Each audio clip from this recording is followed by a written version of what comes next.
Morning and a warm welcome to all of you joining us on this winter morning. I hope all of you are in good health and in high spirits. I know it's easier said than done when we are battling yet another COVID wave. Just when will this end? I know the exasperation that all of you feel, and I get it. Nobody likes to be boxed in and feel helpless. And while we have made attempts to get back to normal pre-COVID life, before the latest interruption, there have been a few habits and changes that are likely to stick, and shopping online is likely to be one. So our topic of the webinar today is Brick and Click, Workplace Transformation in Retail and E-commerce. I'm your host. My name is Anisha Nayar Dhawan. Now, online shopping is convenient, and in times of restrictions or lockdowns, the only way to get by for necessities. While a click gets you what you need, ever wondered what happened to the cheery salesperson at the supermarket who would help you when you pushed your cart looking for items? We moved our work, study, and lives online. But what about the people who work at the retail outlets? Now, the pandemic has impacted the way marketplace engines operate today, encouraging them to embrace technology and move online. Workplace models have transformed. Hybrid or remote work is the norm. But is it sustainable across the people supply chain? Are business leaders thinking about the real bottom line, that is, the workforce that has been impacted deeply? How do organizations scale this with the workplace transformation? In today's webinar, we have got the best minds from the retail and supply chain sector to dwell on these issues and help chart a path which ensures growth with inclusion. Please welcome our esteemed speakers. We are happy to have with us Ms. Renu Bohra, CHRO, DB Schenker, India, Mr. Prabhakar Patil, Vice President, Employee Relations, Reliance Retail, and Mr. 𝗕𝗿𝗶𝗰𝗍, Vice President and Business Head, TeamLease Services. A warm welcome to all of you on this webinar. Thank you so much for being with us. Now I'm going to give a quick introduction to all our speakers. Ms. Renu Bohra is the Chief Human Resource Officer of DB Schenker for India and the Indian subcontinent. She has over 28 years of experience in the field of human resources, mainly in the field of HR strategy, learning and development, talent management, employee communication, talent acquisition, CSR, and labor compliance. Mr. Prabhakar Patil has more than 27 years of work experience. His area of expertise includes HR, personnel, industrial relations, and HR audit. He's a keen planner, strategist, and implementer with a proven success in devising and effectuating policies aimed at ensuring seamless executions. And of course, Mr. Ajoy Thomas, he's a seasoned professional with over 16 years of experience in talent acquisition, stakeholder management, people management, and HR business partnering. As part of staffing leadership team, he's helping drive TeamLease's corporate vision of putting India to work. Now, I just want to remind all of you who are watching that we're going to be taking questions from all of you towards the end of the show. The last 10-15 minutes will be spent where our speakers will answer some of the questions that come to your mind. But please don't wait towards the end of the show to ask your questions. If a question pops into your mind when you hear the speaker, do just type it in, and we'll save your questions for later. But send us the questions when they come to your mind. So let's get this discussion started. And I want to start with you, Renu. Now, how do you see the workplace evolving for different stakeholders like blue collar or white collar, top management, and middle level executives? Thank you, Anisha, for the question. Thanks, TeamLease, for inviting me. And thank you, panelists, for being here. I think we are going to have a very enriching session. And I look forward to hearing from you all. You asked about how do you see the workplace evolving. The workplace has been evolving since a long time, but the pace has been, either driven by technology or by very specific context about, the employment condition of a country or the changing of the employees or the roles. But it was generally gradual and need-based, not forced.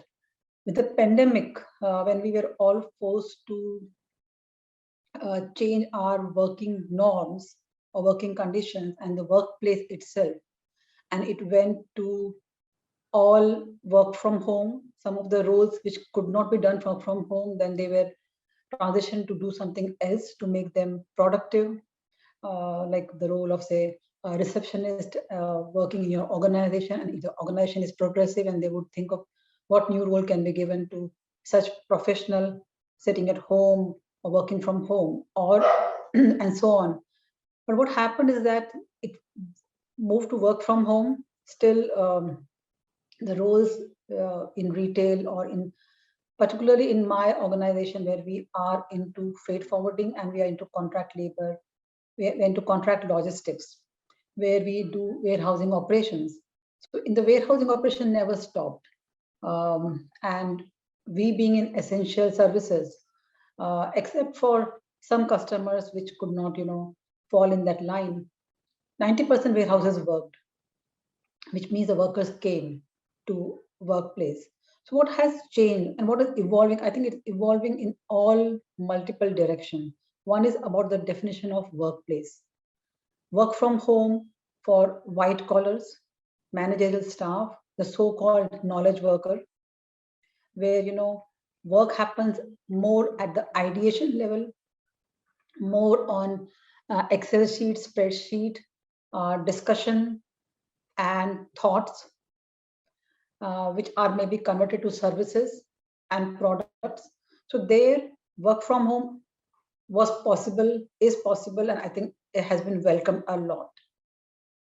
For blue collar staff, the workplace cannot be changed. Rather, so for them, so suddenly the same organization had people working at various roles, which was earlier as well, but now the workplace was totally different. So if you are into employee communication, if I have to address all employees, say on as simple as that, the insurance policy has now been renewed, and this is the new offerings in the insurance policy. For that communication, I have to think maybe in a very different manner that who I am addressing and how should I address, because now they are all spread across, and what channel I should use to be more effective. So this is one thing. But if you see from the worker point of view, suddenly the same worker, you are adding 2 or 3 new roles to them. For example, if you are a security guard, now you are also supposed to take temperature. Now you're also supposed to take, you have been given a system in your hand, a handheld system, and then you have to, note down and it's happening in everywhere, be it an industry, be it your residential colony. They're supposed to, take down the number. So it's a very new role for them, new additional work for them. And if we see from their angle, most of them are maybe semi-literate. For them, it's an additional thing, which which if we see their working conditions, working out in the open, whether it's hot or cold, they are adding one more layer to their work, which is also maybe adding to their irritation or their one more workload for them. When I go to the retail, when I go to the malls, I see most of them wearing a set of gloves and handling things, which was not there earlier.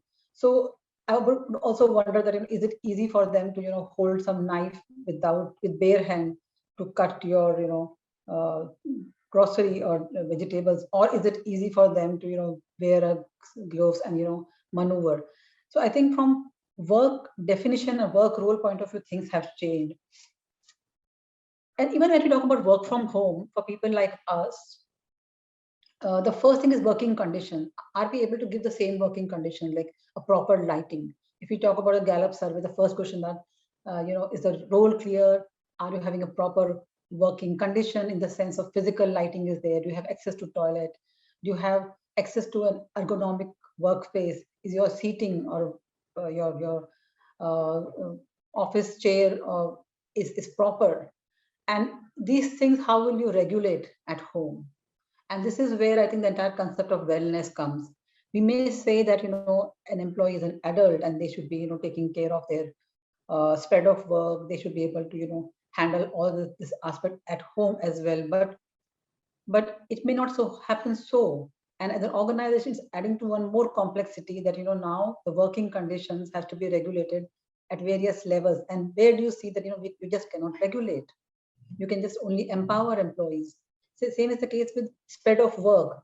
In a physical workspace, 9 to 6, 9 to 7. Okay, that is fine. But now at work from home, while the employee may decide, and you may argue that employee has more flexibility, but it may not happen so, because as manager you will never come to know that now you have reached a stage that you need to hire one more person, because this person has already reached the role has reached its peak, because now 24 hours are available for you to tell him or her to do the task.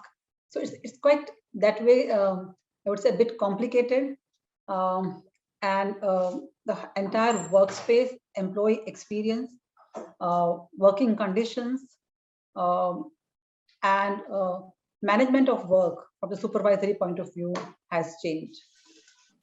All right. The way you're describing it, it seems like the workplace is very different. Ms. Patil, what has been your experience like? Now you're in a retail space where a large part of the employees are customer facing, and during the first and the second wave, when we had hard lockdowns, there were job losses and people were worried. Now, what Renu ma'am has highlighted is empathy is important to have your employees stay on board with you. The way to communicate with them, having empathy, reimagining their roles helps. But for an organization that is for retail, that perhaps not essential, how do you make ends meet, and how do you reassure your employees or reimagine their roles? Yeah, thank you, Anisha, and thank you, TeamLease, for inviting me for this webinar. Anisha, retail is a people-oriented industry. So like a combination of blue worker plus white-collar workers. And being in a retail, without people, you cannot manage the retail. It's a consumer-facing business, you rightly said, and we are into the consumer-facing business. One side, you have a stores, physical stores. There are digital stores. Then you have a supply chain by the back end, where we have a warehouse, so from where the material comes to the stores, or where the material goes directly to the consumer or to the retailer. So where the presence of people is very, very important, and it's required. So without people, you cannot run a retail industry. As far as the experience for Reliance is concerned, in first wave, everybody never expected the employees are required to work remotely. That was like a no for everybody. For all managers, nobody was like thinking of people working remotely, working from home. So that complete transformation happened after first lockout, because initial 1 month, 2 month kind of confusion there everywhere, and government notifications were not clear.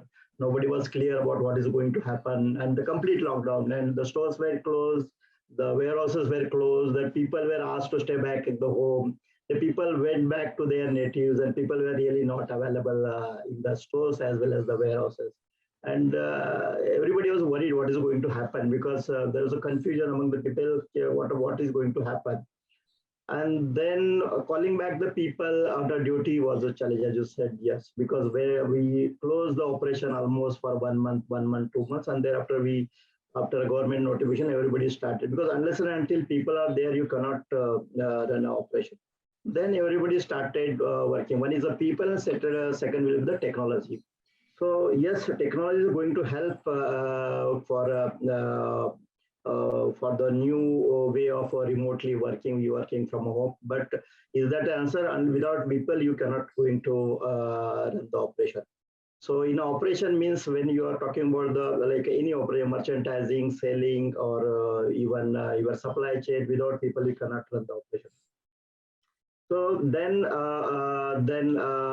one message we wanted to give to the people, because we'll be taking care of everything for the people. So we started so many new protocols, precautions while at work, including like a thermal checking of people, then social distancing, sanitization.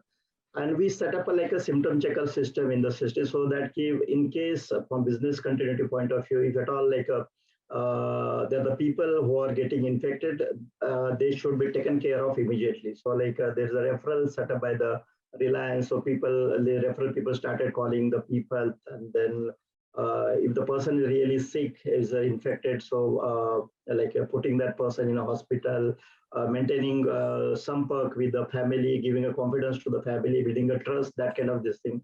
So trust building, then communicating them about their well-being, taking care of their well-being, taking care of their health, everything has been started after first wave. Second wave, again, like a new government notifications have been issued, and government said you have to work with a 50% manpower. And we also realized, yes, we need to work on to maintain the business continuity with a 50%. If you work with 100% manpower, and if at all there's infection among the people, so you cannot run the operation. So so the rotation we started in a second phase, wherein we called 50% people on the site and 50% will remain at home. So if at all there is an infection, only the one batch will get infected. The second batch would be ready to take the operation and come to the stores or come to the warehouses.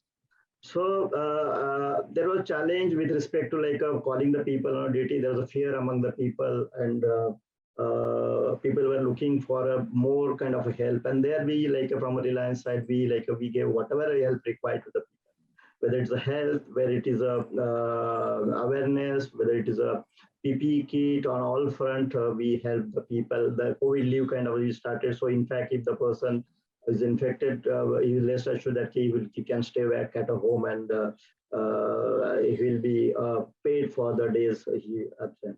So confidence building has been done by the Reliance. Now we thought that he will return back to the after second wave, and we really thought that some of the offices will get one, but in the third wave started, Omicron started, and still there is no clarity per se whether are we going to go back to the offices. Now there are three types of people we have retail. I said, there are people, managers who are working from a home. There are the people in the store and warehouse who actually physically work in the operation.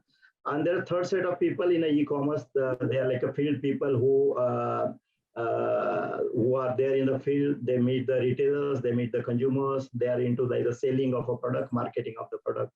So their presence is also must. And as for the office people, yes, we said yes, they will work from home, and the store people and the warehouse people, they will work at a site.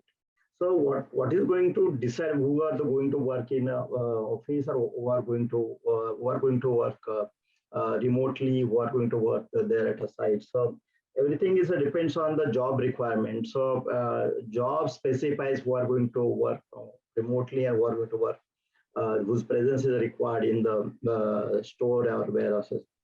So accordingly, as a Reliance, what we did, we prepared a list of employees based on the job requirement, and maybe in the future we can think based on the job requirement, wherever the presence of a person is critical, we can think of bringing that person in our office. So currently, as I said, now we are in a massive expansion mode. We are looking for a more number of manpower in the operation, as well as the marketing, as well as the managerial and leadership capacity. And we are looking for a 20 million kind of manpower by 2024. So clearly, we are growing at a very fast scale. So so it's a challenge to how we can bring all these people on board and recruit them. So where technology is going to help us, so we are going to use the technology. So what I mean to say, yes, there are challenges, there are this thing, but yes, there are the ways out which can help us to come out of this situation. All right. So the way you've described it, Mr. Patil, you still plan to go ahead with your hiring plans. Now, Ajoy, I want to come to you and understand from you, what have the trends indicated so far? Now, a hybrid workplace is a reality. And like Renu mentioned, for the thinkers and the planners, to work from home perhaps is not too difficult. And the way Mr. Patil has described the hiring process going digital, getting this kind of, the white collar executives to work for you and keep working for you perhaps may not be that tough. What happens to the blue collar people who have a more customer facing role?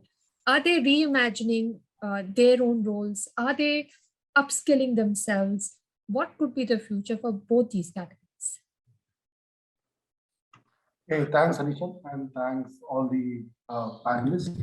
See, while pandemic has created havoc and the first and the second cycle, there were multiple challenges, but definitely I think by the third now with the third wave, upcoming wave, what we are looking at, I think things are a little more better prepared than what we have seen in the first and second wave.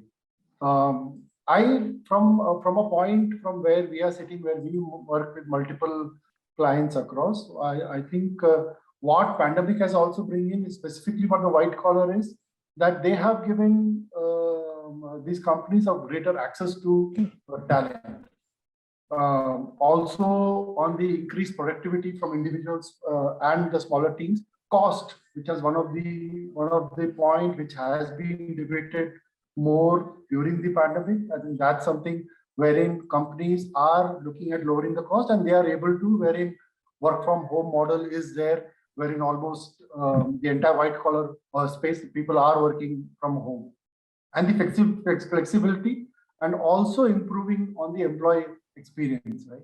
So if you actually look at the person who might have lost the job during the first wave and the second wave, now they have picked up occupations which could be similar or something which they could relate to. Now, for instance, a data entry worker, now he could move into a retail or a home healthcare. So one is definitely people need to upskill now, because the world what we will be looking at in the near future will be completely digital. And one thing which pandemic has done, definitely has brought the digital as an agenda in the front, which has been discussed in between all the companies, and all, I think entire companies are preparing for that next revolution, which is going to be digital from here. Right. That brings me to the question of digital transformation-led hiring and workforce management. Renu, do you see this crucial for scaling operations? Getting the right people, using digital modes, managing them digitally, managing their performance, their satisfaction digitally. Can this be done in a scalable fashion? Definitely, yes. I think the use of digital to measure, to augment is aimed at higher effectiveness and agility, to give speed to the entire process. So yes, so coming back to very closer to hiring. So in hiring process, the digital, without a digital support, be it hiring or onboarding, is not, you could not have scaled up in the work from home environment. And now that we have this hybrid working environment, and what Ajoy just said, that the pros of work from home environment, or to say the new hybrid working environment or hybrid workplace, is that the talent is accessible. You can access talent sitting, say, in Bikaner, who would have never moved, who has certain IT skills and who would have never moved to, say, Hyderabad, but now you can easily employ him in your organization. So that is a huge benefit. And through digital experience, I think through digital experience, you can also enhance the employee experience. You can also measure the effectiveness not only of the process, but of the hiring experience, of accessibility, all these collaborative tools. How did we do hiring in the work from home environment? How did we do onboarding? We used collaborative tools. And in the last 1 year, the way new tools have come up and the new features have come up in Zoom, making it so effective, either for training or for hiring or for using together to do auditing, as difficult a topic as auditing. All these features have been added in the collaborative tools. So I would say that digitalization is going to touch all aspects of employee life cycle, all aspects of HR sub-functions, and hiring is only one of them. Mm-hmm. But yes, I think in the last few years, application tracking system using social media for hiring has gone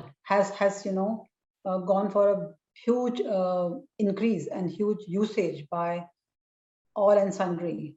So yes, we can see a digital wave touching all aspects of HR and in particular hiring as well.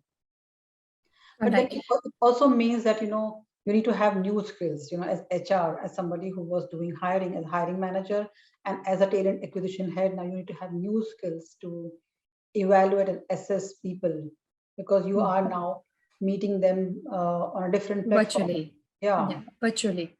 Yes. So I guess everybody is upskilling and learning on the go because digital transformation is here to stay.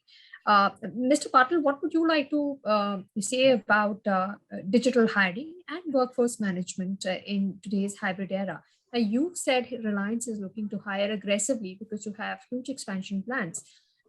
Does this digital landscape help you plan your hiring? What kind of roles will you need in the future? Looking at the trends that we're seeing now, how people are moving online versus, in-store shopping, does the digital map help you? Yeah. As far as the hiring is concerned, yes, the pandemic has posed a challenge for the hiring. But as I said, yes, we have developed a certain system wherein in fact that has helped us to speed up the entire process of recruitment and hiring. As I said,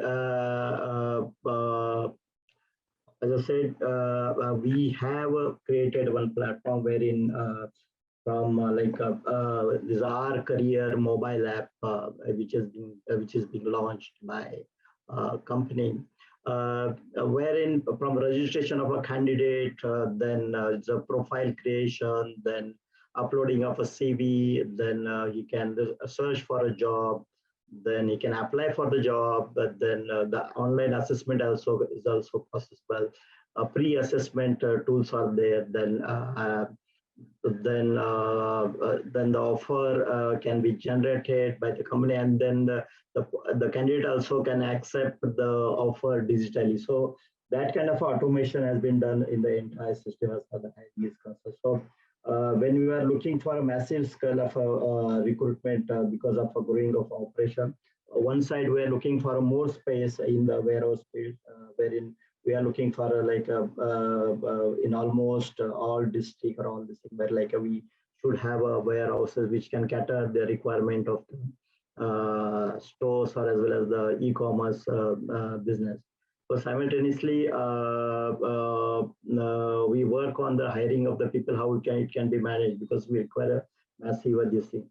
So this automation is from onboarding, the time and attendance, then even for queries with respect to the employee, their issues, their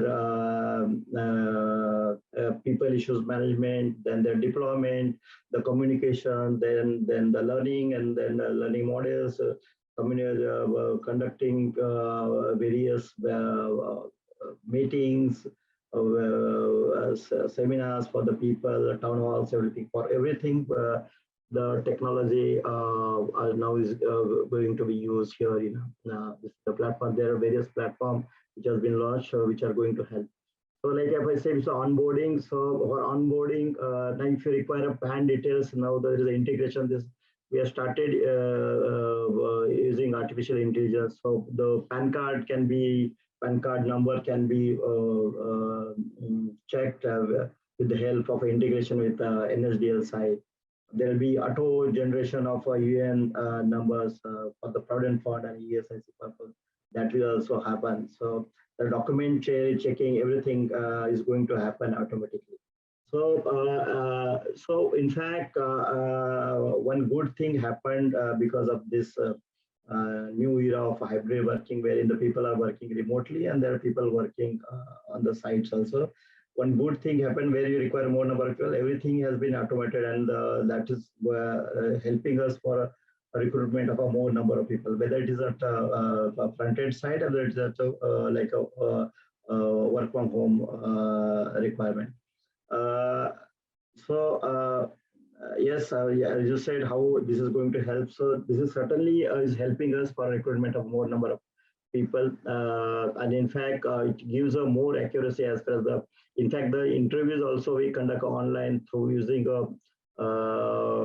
this artificial intelligence tool, and the online assessment also. The person who is actually appearing for the who he only can attend the assessment. Nobody else can attend. So that kind of a technology development has been happened in the field. So the accuracy, the results are also accurate, and the data management where you get like a data from the portal. Based on this thing, the leadership and the management take decisions. So that is also happening because of this technology and the platform available with us. All right. So even in HR processes, we are seeing that digital transformation is helping a lot. But for you, Mr. Patil and Renu ma'am, you have your own specific companies, and I want to get an industry view from Ajoy. Ajoy, online hiring is happening, but can you tell us where are the jobs going? Because when Y2K happened, everyone's the world's going to end, and with COVID, the trends have been that there has been a large amount of job destruction, and while digital transformation helps, it's a double-edged sword. There are so many efficiencies that mundane, inefficient jobs no longer exist. So where are the jobs going? Both white collar and blue collar services. So how digital has changed, right, in the last 2 years? Let me talk about the blue collar segment. So now this delivery boys who basically come and deliver any goods at your doorstep or food at your doorstep. Earlier, it was a high touch point wherein somebody has to visit into an onboarding center, and from starting off, getting him evaluated on a particular there would be a screening process which was happening, and then after that there was a physical interview which will happen, and post was he was supposed to do a dummy order then and there itself, and then after that he was getting onboarded to the system, and this entire time was close to 5.5 hours. And in this space, close to one of the leading companies was onboarding almost 60,000 people in a month. Now, we are in COVID world. Now people cannot walk into offices. How will this be solved? I think most of the thing what Prabhakar already spoke, I might just elaborate on that. The entire thing went from high touch model to a zero touch model, wherein you can make somebody get onboarded while he's sitting at his house. This is, I'm talking about a delivery boy. The entire thing was moved into an app. Somebody need to just download an app. He need to take the assessment test. Once he clears that test, there will be an interview which will happen. That bot will take the interview. And after that, he need to deposit the amount. There is a QR code which will come in. And with that QR code, he need to go to the nearest center, take the bag and the t-shirt, and the guy is onboarded to the system. That's how simpler and how things have changed in the last 2 years. While the initial first year was too much of hassle on the ground, people couldn't understand, there were a lot of development need to be done, redevelopment need to be done, but I see that things will just improve from where it is here right now. So specifically for blue collar, this solution was very important because getting the number of people, because one of the places where maximum growth has happened is into the e-commerce as well as the delivery boys and your and your warehousing kids, specifically in the e-commerce segment if I talk about. So having a solution for them was very important, and I think this was one of the initiatives which was taken, and now it is being implemented across the breadth of the company, which is pretty successful. But Ajoy, going digital for the blue collar workers, are they able to do this? For those who are college graduates or are doing the white collar jobs, they are upskilling on the go. They know how to use the digital world. What about the blue collar people? Like Renu said, the guard has to do additional work of taking temperature, etc. That was his work. That was his job profile. That was what he was doing. Now, are they looking at finding a new job digitally? Can they do it? Yes. So one of the when the migration happened of people, one of the biggest questions which was getting answered at that time was how to get those people who have went back to their homes and city back to the work where exactly it exists. So I myself was in multiple discussions, and we were working with telecom companies to reach out to these people, talk to them and talk about like these are the opportunities which are available. And if there is some sort of skilling which need to be done, we as a company, we were taking those initiatives and we were also skilling those people in those particular aspects, right? And this skilling was not very high tech. It was as basic as somebody can speak basic English, somebody can read certain letters which are being given. Can he do Google Maps navigation from point A to point B? Those are the things which you can learn to a certain set of individuals, because these are the basic tests which were being done. So getting them back, ensuring that there is work for them, and ensuring that whatever work they are going to join in, there is some sort of assessment, there's some sort of training which has happened while they are at their home itself. That was done. Apart from this, there was a telecalling team which was set up, a back office team of close to 100+ people who were set up back in one of the locations, who were also supporting the individuals who were not able to do or complete this assessment, right? Because it was not in their native local language, or it was just in Hindi or English. So there were some challenges. So these people also used to call, ask them queries, questions, and support them in completing those tests. So there is definitely a way wherein things are moving, and I think it's going to be the digital world only going forward, and people have to get accustomed, or there will be training sessions, or there will be courses which will come just to help them understand these basics of how to get through these assessments. All right. So for hiring managers and companies, it's getting easier and easier, I think. Workforce management companies are also helping those applying for jobs skill up and be able to apply digitally. So it's looking to be easier, I think, for hiring managers. Mr. Patil, when it comes to alignment of people, the process and technology for a hybrid workforce, what are companies doing? What is Reliance Retail doing? As I said, the process are important, then technology is also important, the people are also important for the retail. So the composition of three you need to use for to increase the scalability of entire operation, HR practices, everything. Wherever you require a use of this combination.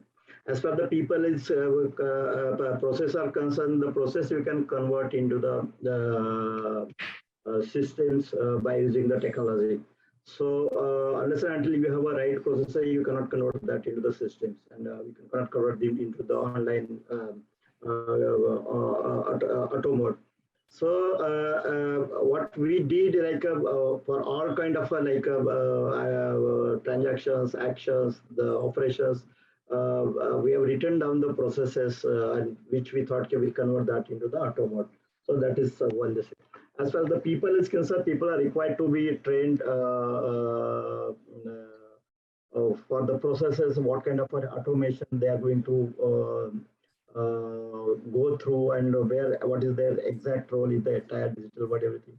So that L&D has taken care of. They have created various models for the people wherein they can go through the model and upskill there as far as the digital this thing is concerned. So both people point of view, the process point of view, the technology point of view, three aspects are very, very important. As I said, for retail, people are important, simultaneously the processes are also important. And to convert processes into the auto mode, the technology is important. So we use all these three for the benefit of organization. And now you will find like in every aspect, like even for the off-roll people, we have a separate portal. For the on-roll people, we have a separate mechanism online. Everything is done in online mode. Attendance to payroll, everything, the online lifecycle management is managed digitally without intervention, manual intervention of any person. So that kind of system we have, all this thing has been converted into the process, and process is now converted into the auto mode. So it is helping out to the company. So right. Renu, would you like to add something here, Renu? Because I would respond. very similar to Prabhakar, that we in our organization are seeing it in 3 ways, and 3 priorities. One is that trying to focus on ease of user interface. I think a lot of work is also going on, because if you any guard or any worker would be able to handle a system which, like, why do smartphones became so popular as compared to the previous one? Because they have the user interfaces there. So where you just need a common sense to drive the system. That is one focus. One focus is that we have got those, the HR application, IT applications, or we have got many other IT applications for operations, trying to make their version light version, so that, it is less complicated, faster, and the user experience is there. That is one aspect from the technology point of view. And second, as we all talked about training, I think in the last 1.5 years, a lot of training, in-house training, has been around IT, not only around IT security for that matter, but on IT usage, IT applications, bringing the workforce together to, roll out Power BI and other, IT skills, so that people get upgraded. And the organization, has people within the organization, mentors who can, support the other team members and make them come up. And third is that, taking digitalization as one of the key goals, mandatory goals for all the leadership, so that, the leadership drives it. Otherwise, it will be like, it is their work and not my work, kind of thing. So in these 3 manners, we are able to, tackle this. All right. So, a lot of ideas are coming in on, how the process and the technology and people are being aligned so that we get maximum benefit. Now, Ms. Thomas, I wanted to ask you, how do you see the future of work policies, and given that the hybrid model is a reality, and what do you think are going to be the upcoming new and hot jobs in retail and supply chain? There are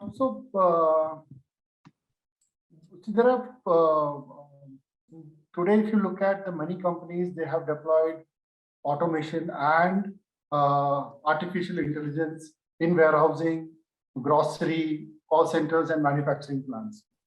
Now, this is one thing which they have taken as an initiative to reduce the workplace density and cope with while the demand is an increasing, there are surges in demand. So the common features of these automations use cases in their correlation with high scores on physical proximity.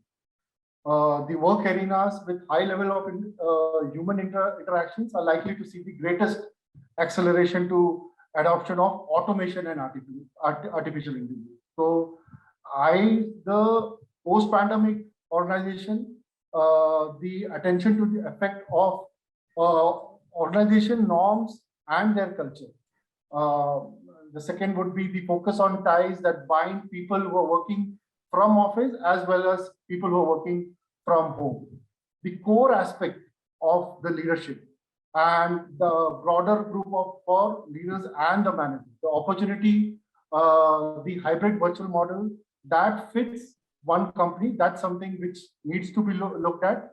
And there will be a shared culture which will be developed, right? People who are working from home, how they should be handled, people who are working from office, where you don't have proximity, physical proximity of people between the managers and the workers who are there. There will be different ways and means to handle both the crowd. But I think the organization, the way the organization norms and culture is there, everything should revolve around it and everything will be binding around it. I think that's how I am doing at how future would be. All right. Even culture is changing, with the hybrid model. Some working at home, some working in, in office or at the shop floor. Cohesion, planning, working together. All of those things are changing in themselves. Now we've got a lot of questions which have come in, and we want to take them up very quickly, Mr. Patil. What are the hot jobs in your sector? Where do you see the maximum demand coming in? You said you're looking to hire aggressively. Could you briefly tell us where are the hot jobs? We are really struggling to get a people in a supply chain wherein we are expanding a mass scale. So supply chain job means the people who are trained in a logistic, the people who have experience, like inbound, outbound kind of operation. So these are the main areas where we are looking for more number of people, and it's hard to get the people in these areas. So simultaneously we decided to recruit then management trainees and graduate trainees, wherein we can train them in a supply chain and bring to a certain level where they can, based on our system, operation style and approaches, they will catch up this thing and they can work in a supply chain. So this is one area wherein, yes, we have a challenge, supply chain. As per the frontline business is concerned, merchandise is the one area where yes, we struggle to get the people.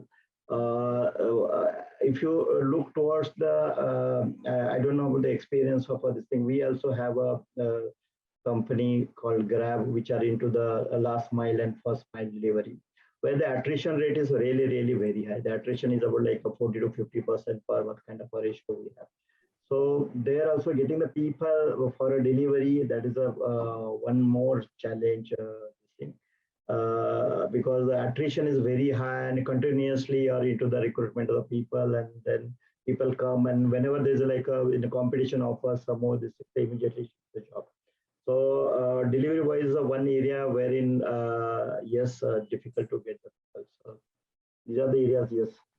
All right, Renu ma'am, where do you see, in supply chain? Mr. Patil is saying he needs people in supply chain. But in supply chain, we're seeing so much of digital transformation, so much of things getting automated, so much of data being processed. Do you need data analysts? Do you need somebody who can plan better? Or do you also need the last mile delivery people? Where are the hot jobs in the supply chain? I think, yeah, there are hot jobs in last mile delivery, but not in our organization. In our organization, since we are not in last mile delivery in a big way, our hot jobs are in business development, and yes, on data scientists, data analysis, operations, people who are involved in digital transformation. There are very specific roles around that, and even in HR, the entire you just pointed out something called that culture is changing. The organization would like to have a shared culture, while the workforce is now totally spread. The roles have also changed. So how do you have that way of working in HR who can navigate through such kind of diversified workforce, having managers who can navigate and build a culture and spread that engagement? So I can't pinpoint what is a hot job, but I would say the very nature of the job being done today has changed. So we would need new skills in those jobs. Yeah. But yes, sales and business development has been a hot job in the organization. All right. There are a lot of questions that have come in, and I'd request our speakers to quickly go through them. Now, you spoke of culture, Renu, so I'm going to ask you to elaborate on a question that has come in from a representative of Jindal Limited. They're saying work from home culture cannot be adopted for production and operations team in the shop floor. How to address this in manufacturing establishments? How do you get that, that hybrid culture to be seamless? Yeah, so I agree that work from home culture cannot be adopted and need not be adopted. Though I think even in manufacturing organizations, many roles can be done remotely. Not many, maybe a 20% role where you need to have physical presence and observe the parameters of a machine that can be done remotely because of that kind of intelligent concept of measurement, monitoring.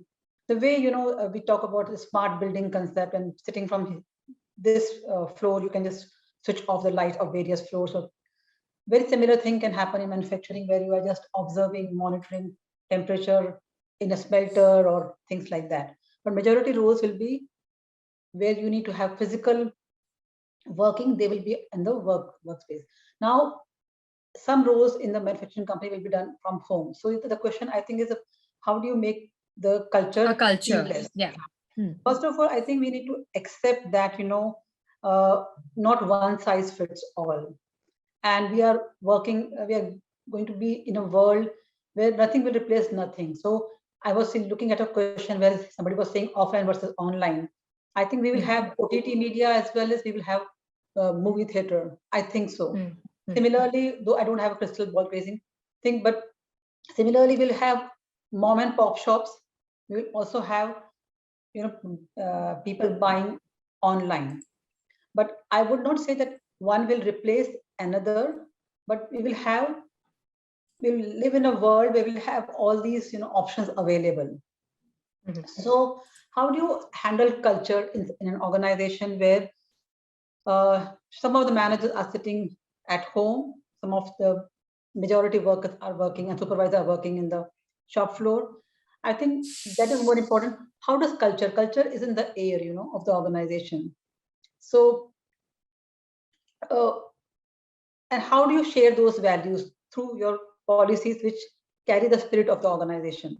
If you say that, I believe in full trust, then your travel policy will be around that. You will not be checking each and every, bill given by your subordinates, because you will work on trust. So if your subordinate or your team member has bought water while traveling, you will understand that there was a need for him or her to buy water.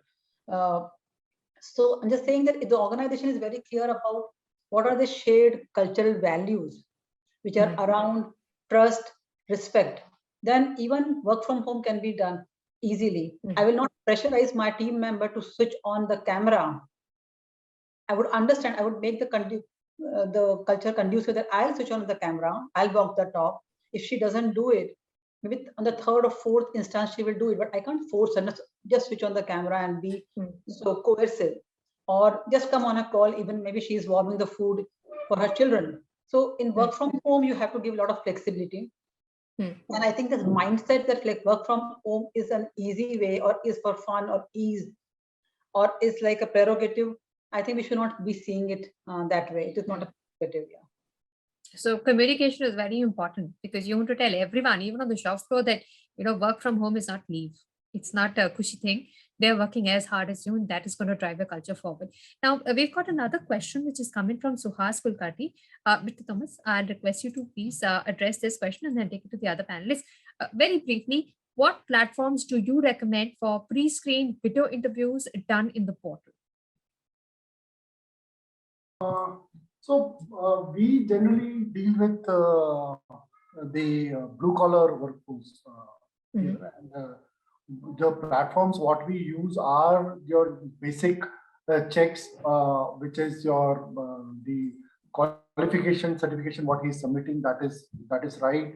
The Aadhaar card what is submitting, that is correct Aadhaar card, or the driving license, which is the essential element for one to go out and do deliver. It's a valid license, and that license is his own. So Mr. Thomas, is there an AI platform helping you with this, or is it done physically? And what is the platform actually that you use? No, currently we are not doing it physically. We ask these guys to send it across to us, and we check it. But there are platforms which are there in the market which come at a certain cost, which can be applied for basically doing these verifications. Right, Mr. Patil, very quickly, could you talk about the portals that you use for pre-screening video interviews, etc.? We have our career app that is for a pre-screening of our candidates.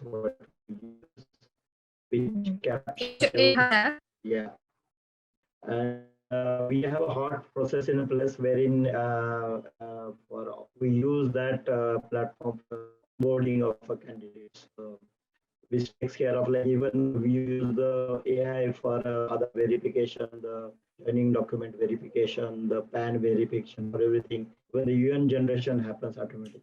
Right, Renu ma'am. It's our own platform. Okay, what platform are you using, and how do you do your video interviews? We use various platforms for workforce management, for labor workation tracking system for hiring. We have one platform for appraisals. We have got one application software for training.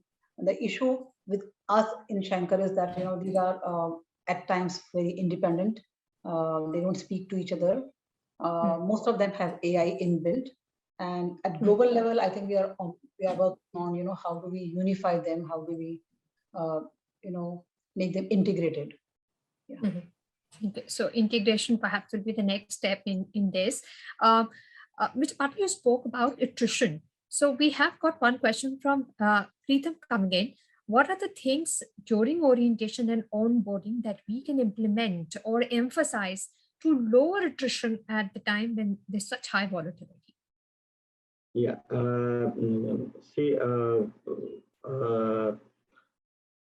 we are facing attrition in the supply chain as well as the frontline store side also. So what needs to be done to retain the people and reduce the attrition? Two things are very, very important. One is about you should work for the wellness of the people. So kind of a health precaution, safety precaution you are taking for, so that you need to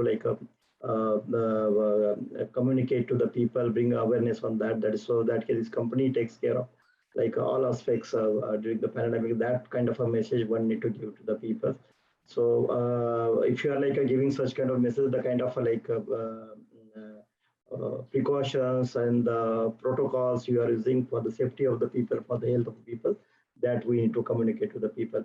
As far as the retention of a delivery boys, and so where incentive plays a very important place. So you need to work on incentive policies, wherein the attractive incentive can be given to the people so that they will get a good amount while working.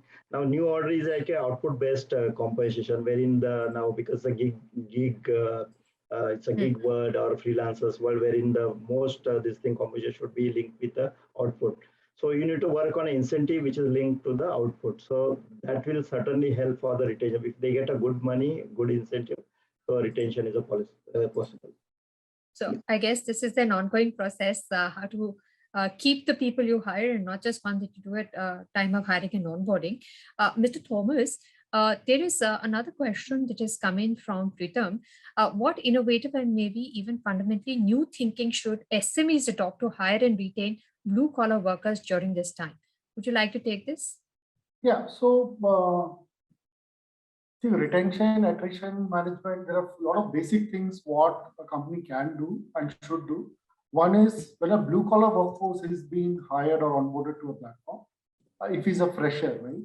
So you cannot measure him basis an experienced candidate, what an experienced candidate output or delivery, what an experienced candidate is able to do. And once that is determined, then the yardstick should be that wherein you evaluate a certain people. Second is a blue-collar workforce from a fixed, there's certain amount which he gets as fixed, but over and above that, the variable component is too high. But for that, there are certain yardsticks which a person needs to achieve for him or her to be able to achieve that amount.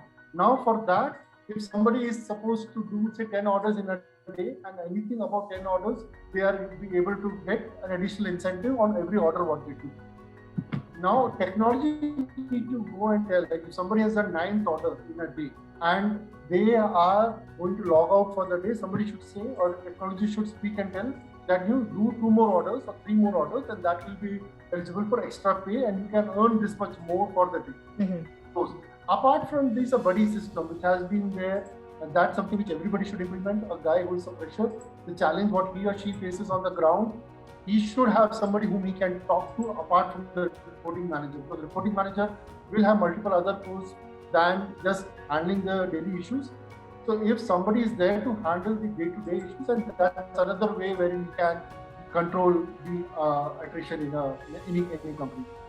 Now, I would like to thank all of you for joining us and discussing this very important issue on how workforce trends are shaping up and how, what companies and HR managers can do to, keep the workforce motivated, to reduce attrition. We thank you for joining us and sharing with us your views and your opinions. Thank you, Mr. Patil, Ms. Bohra, and Mr. Thomas for joining us.